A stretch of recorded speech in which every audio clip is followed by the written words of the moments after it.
Welcome back to Just Chattin', and this is the series of videos we do on Thursday and Sunday evenings, usually, just for our own amusement. Well, we are up to the 5th episode of the Autohagiography, and this episode, spoiler alert, this is the one that puts the lie to all the rest. This is where they pull the plug on their own story. I was stunned that this actually made it into the video, that it didn't end up on the cutting room floor, but it didn't.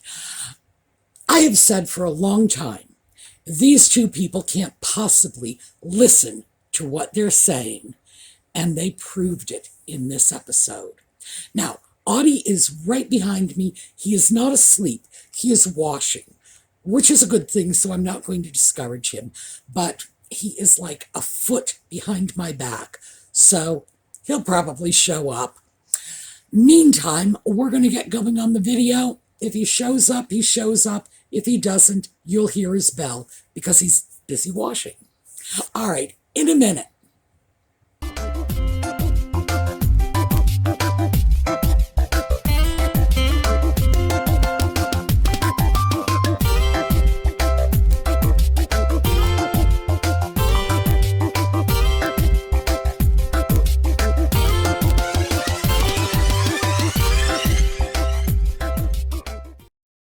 Yes, so I know I am sitting here looking like the cat who swallowed the canary.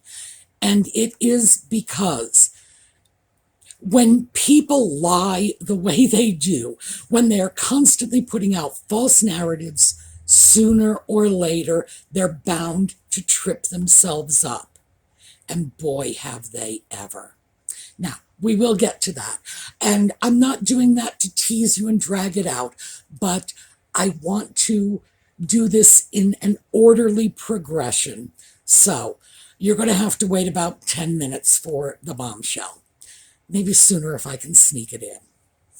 Okay, this episode is dealing with their break from the royal family when they stepped back, which we would all say stepped down, ran away from home, deserted their posts, whatever.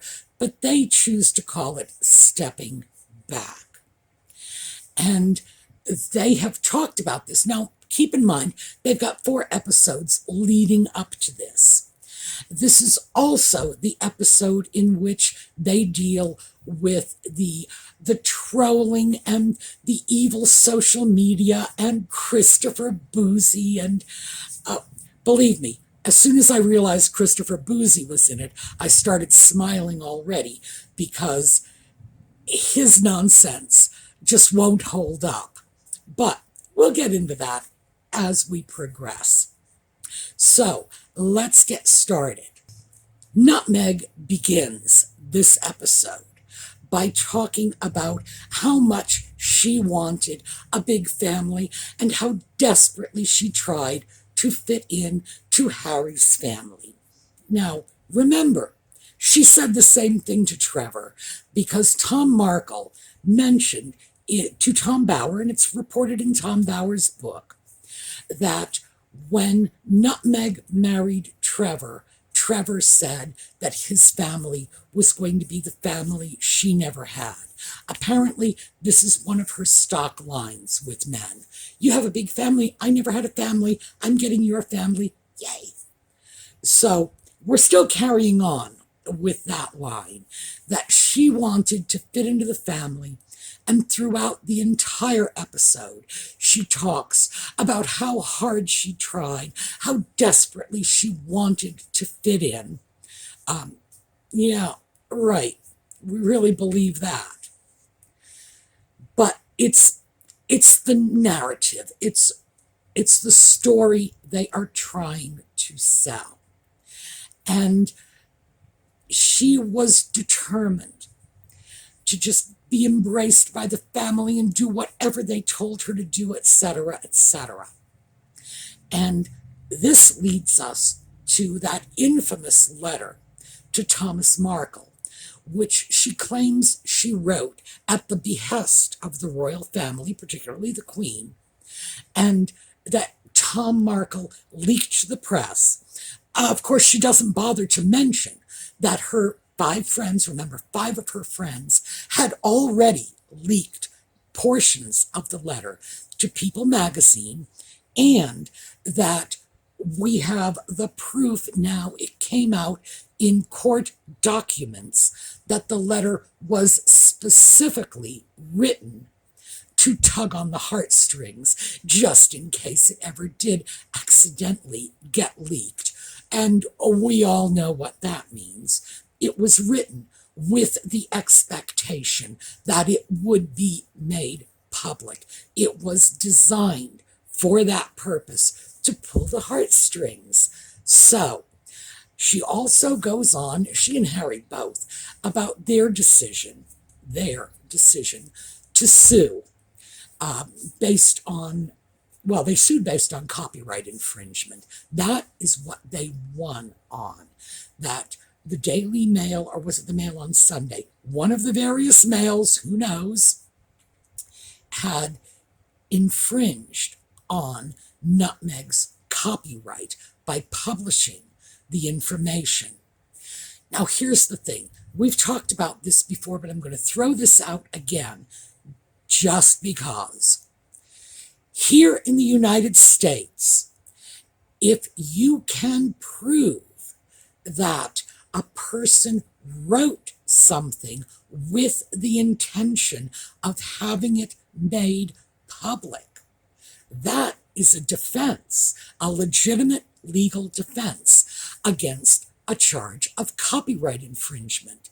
In the US, that case may have gone down very differently. Now, I say may have because a defense doesn't necessarily mean you're going to win, and just because a court may well take that into consideration, there are precedents enabling an attorney to throw that before the court and say, look, it was written with the intent that it be made public. That carries weight here. But our legal systems are similar, but not identical. So just because the intent to have the letter published might have carried weight here and it might have been a legitimate defense against a claim of copyright infringement. I don't know what the law is in the UK. If the UK had the same law, then the newspaper would have thrown that out in their defense. But ultimately, judges and juries decide whether or not they're going to take these things seriously. What can I say? The only thing that I want to point out is that here in the US, there would have been much less chance of Nutmeg prevailing in that lawsuit because she clearly wrote it with the idea that it would be made public. And then at that point, it would be up to the judge, the jury, to decide if the idea that it would be leaked was tantamount to an expectation or even a desire that it would be leaked. So, as I say, these things, you just can't predict trial outcomes, but it may have gone down differently here. We know what the deal was. We know it was written with a desire to make it public. And of course, she doesn't get into any of that. None of that. None of the 5 friends revealing the contents of the letter, and none of the emails back and forth between her and Jason Knopf deciding that it would be written in a certain way to tug the heartstrings. So we're dealing with the letter and the suit, and I'm not exactly sure what Harry's position was with regard to the letter and the royal family. But it does seem to me that his suggestion was that the royal family opposed them suing.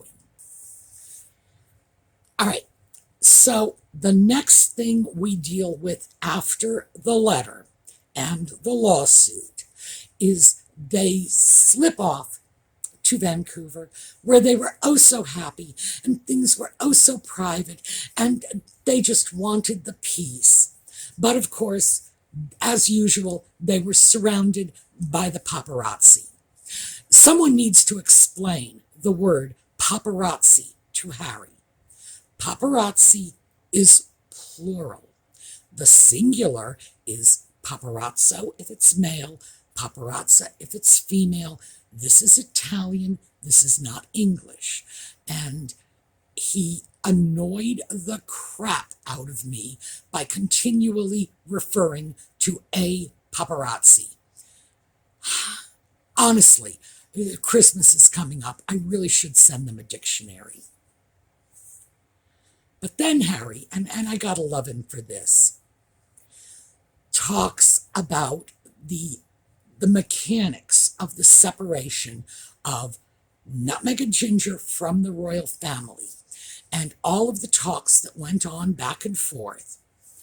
And in order to defend himself against the allegations that they were all blindsided, he says, and here is where the explosion of their story takes place. He says this was years in the making. That's a direct quote. Years in the making. So my ears picked up immediately because this was January of 2020. It was right around New Year's, the very beginning of January. So what does years in the making mean? They had been married for only 18 months. He later says, and let me get this because I want to give you this quote. He says, it was a minimum of 2 years, minimum. He repeated that word to stress it. So what Harry was saying is they had been working on their exit plan from a minimum of 6 months before they were married. Now remember, we've got this 6-part saga saying that they were driven out by the royal family's refusal to protect them, by the racism of the media, by the trolls, by the vicious stories, by blah, blah, blah, because they have just extrapolated on this. They were driven out by the hatred and rejection, by being fed to the wolves by the royal family. But they planned it 6 months before they were married. That's when it started. And this is not a mistake. He said it twice. And the second time, he emphasized that it was a minimum of 2 years from January 2020, meaning that it happened before January of 2018. That's when they planned to leave. Well, they weren't married.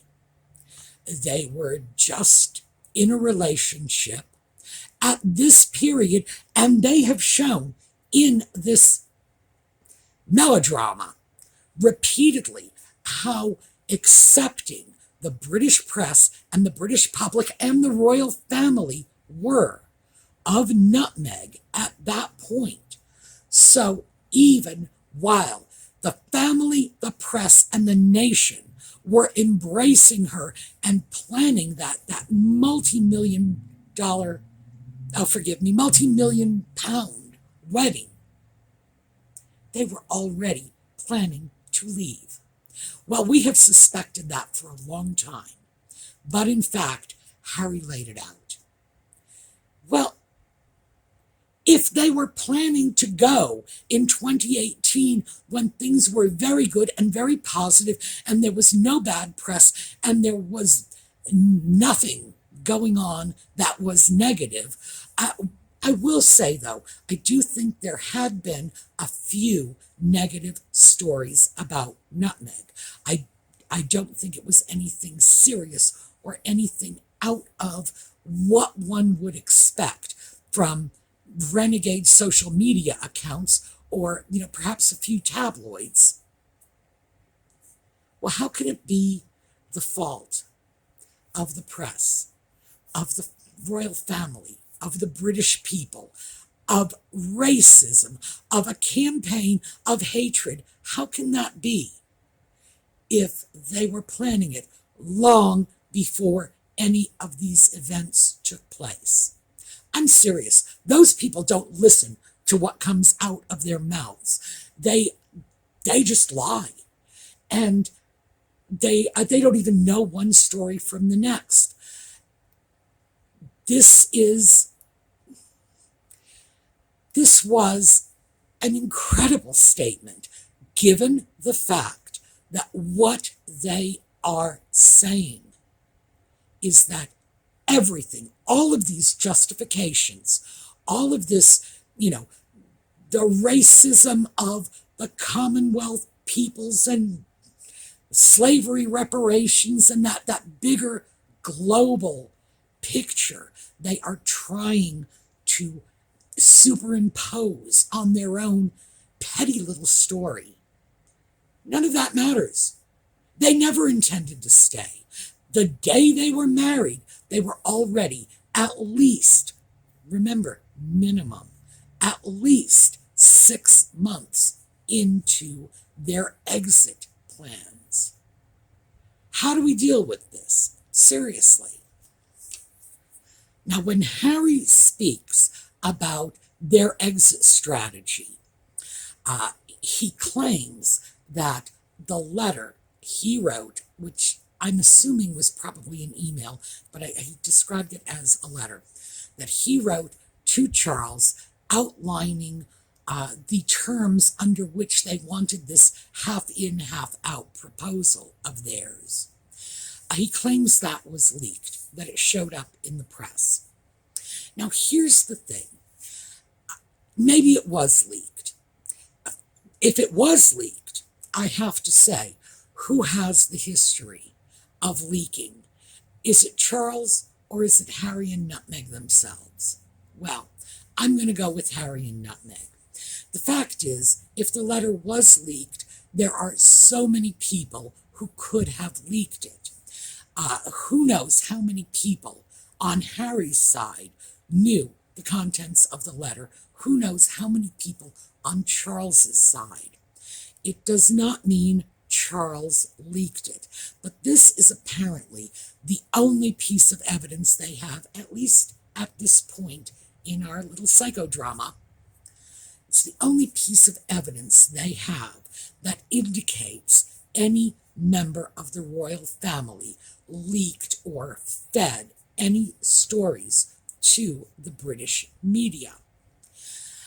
Harry goes on to say that he never blindsided the Queen. She knew. Remember, they were planning this for 2 years minimum.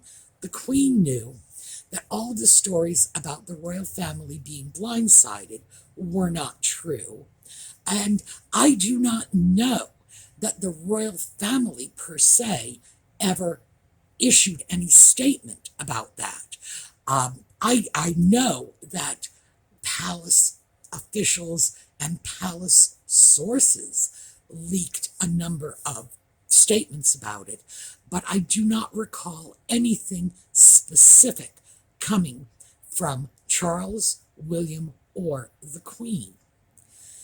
He also complains, as does Nutmeg, that when he had the Sandringham Summit, when he met with his family to discuss the matter, that Nutmeg was not there. Now, we all know she wasn't, but this is a complaint very specifically that she was not there. She was not party to these discussions. And this is just so awful because it impacted her too.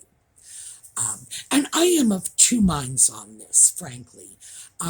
Yes, it impacted her, and perhaps she should have been involved. I would say in an ordinary family dynamic, perhaps she would have been.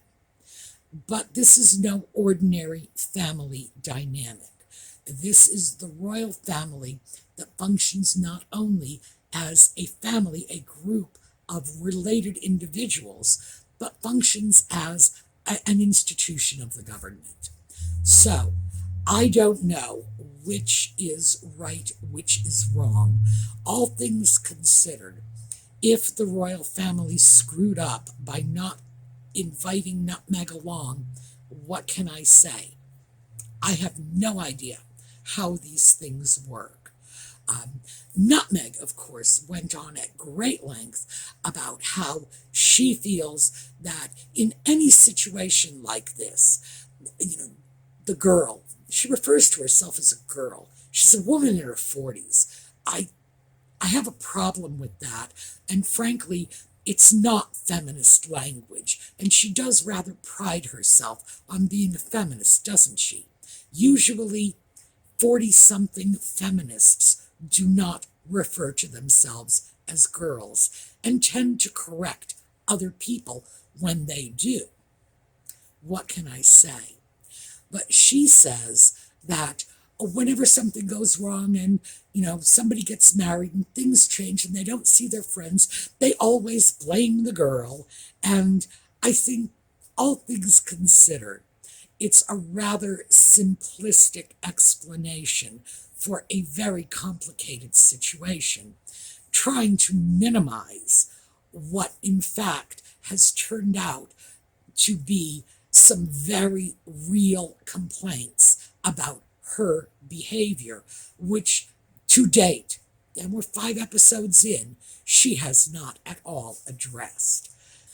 And you may recall that following that Sandringham Summit, a statement was issued on behalf of William and Harry in response to all kinds of media allegations that William had in effect bullied Harry out of the family. And Harry made quite a point of saying that he had no part of that statement and that that statement was a lie, and the palace issued that lie to protect his brother, insinuating that William had indeed bullied him out of the family, and whereas they would not tell the truth to protect him and his wife. So that is the example of the palace lying to protect William and not even telling the truth to protect Harry. It's very interesting because Harry, well, not that he's going to see this, he's not very bright, as we've already said. Doesn't seem to occur to him that the statement was clearly to protect them both, not to protect William at Harry's expense or Harry at William's expense, but to protect the relationship between the two brothers. But Harry, of course, who feels victimized by William, but then again he feels victimized by absolutely everyone, clearly sees this as an effort to protect William at his expense. Lying. And then, of course, we move into Christopher Bouzy and Bot Sentinel. And he, plus others on this docudrama, are repeating the allegations of the Bot Sentinel report. I've already shredded that. I'm not going to waste any more time on it in this video. That 70% of the hate accounts that are circulating negative stories about Nutmeg are all owned by 83 people. Again, Let's pull our common sense in. We're not even going to deal with how ridiculous the report was or how many people have shown that Bot Sentinel's algorithm does not work to identify hate tweets. We're just going to deal with our common sense. 83 people are responsible for all of the social media negative, 70% of the social media that is negative to nutmeg. Well, let me start with the fact that there are more than 83 channels on YouTube alone that are critical of nutmeg. My channel right now has over 70,000 subscribers. How does that hook up with 83 people? If Bouzy was right, I should have 90 subscribers, wouldn't you think? The 83 people and maybe a few others? No. It is sheer nonsense, and they are repeating this over and over again. Of course, Bouzy went to his usual, it's a bunch of middle-aged Caucasian women, and they actually showed clips, I'm assuming, from people on YouTube. I don't know who those people are. I don't recognize them. I think they showed 3 clips from 3 different people. Again, no idea who they are. Certainly it's not any of the major players. Utterly astounding, because at this point, Bouzy has lost 1 defamation suit. He is facing another. His research has been shredded. I can't even call it research. His pseudo-research has been shredded. You can go to channels on YouTube and watch people use his algorithm and throw in accounts, titled things like, I hate the N-word. And Bouzy's algorithm, that little Bot Sentinel algorithm, shows that an account that is titled, I hate the N-word, is perfectly acceptable. People have filled in the most ridiculous Twitter accounts, absurdly vicious and just defamatory, and they're showing up just fine.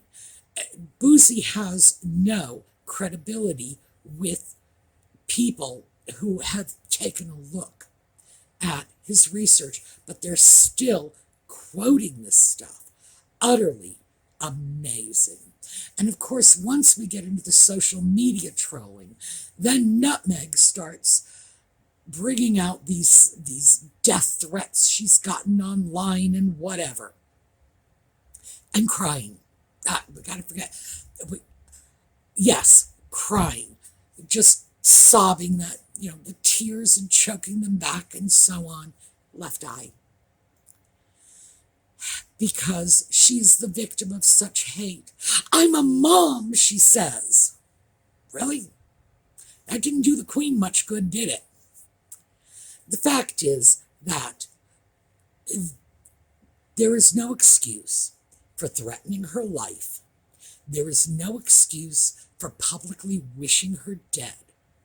And I will say, I have occasionally gotten comments on my channel, and there are 2 things I do when I get comments. I usually explain to people that we shouldn't go there. It's a teaching opportunity. We shouldn't go there. Or if it is something that I feel is a little over and above, I'll just remove the comment. That's all. I do not condone that. I have seen a lot of other YouTube channels, and I do go through their comments. And the fact is, I don't see comments like that. I don't know where they're finding these dreadful comments, but the fact is, you can find anything online. I am not a public figure. I am just a YouTuber critical of nutmeg. And the Sussex Squad has said, well, I've been called a child predator. My parents are cousins. That's another good one, which I assume is to suggest that I have some sort of significant mental impairment. Bouzy calls me a scammer. The fact is, you can find all kinds of crazy stuff on the internet if you're looking for it. And once again, you don't even need to be a public figure to generate this level of hate. But unlike nutmeg, I am not producing the crocodile tears over it.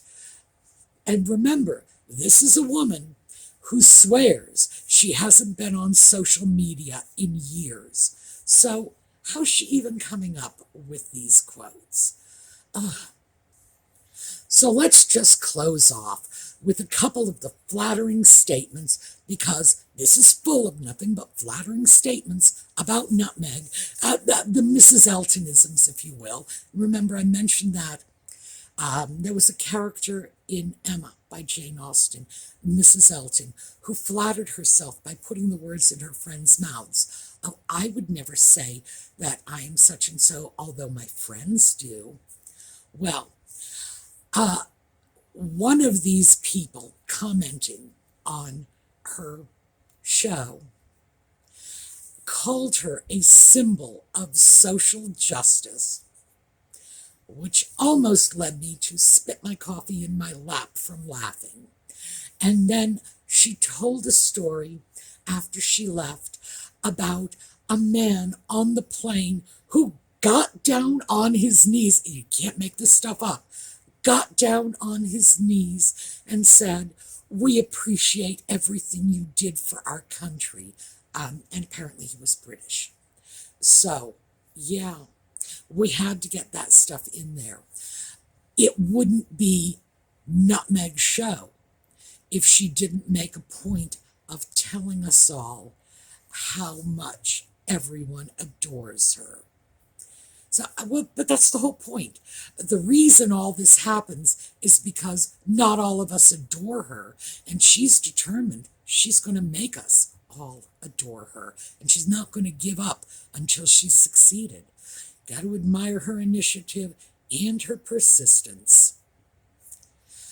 All right, important point to come out of this. They began their plans to leave at least 6 months before they were married. Meaning, of course, that all of the rest of this is just noise. Just noise. All of their justifications and vindications and saying it was because of the paparazzi, it was because of the racist press, it was because people in the royal family were feeding stories to the media. You can't have it both ways. Either you were planning this sometime in 2017 before you were married, or you were doing it in response to the problems you faced in the following 2 years. But no, 2017 is clearly before any of this happened. So, what do we take away? What we've already known, that this is nothing but a fabrication. It is nothing but their justification for what they have done, and it is not at all grounded in the facts.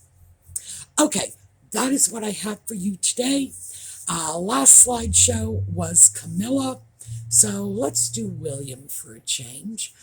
And I will do my best to get the third and final video out tonight. No promises, but I will try. All right, I will see you all next time.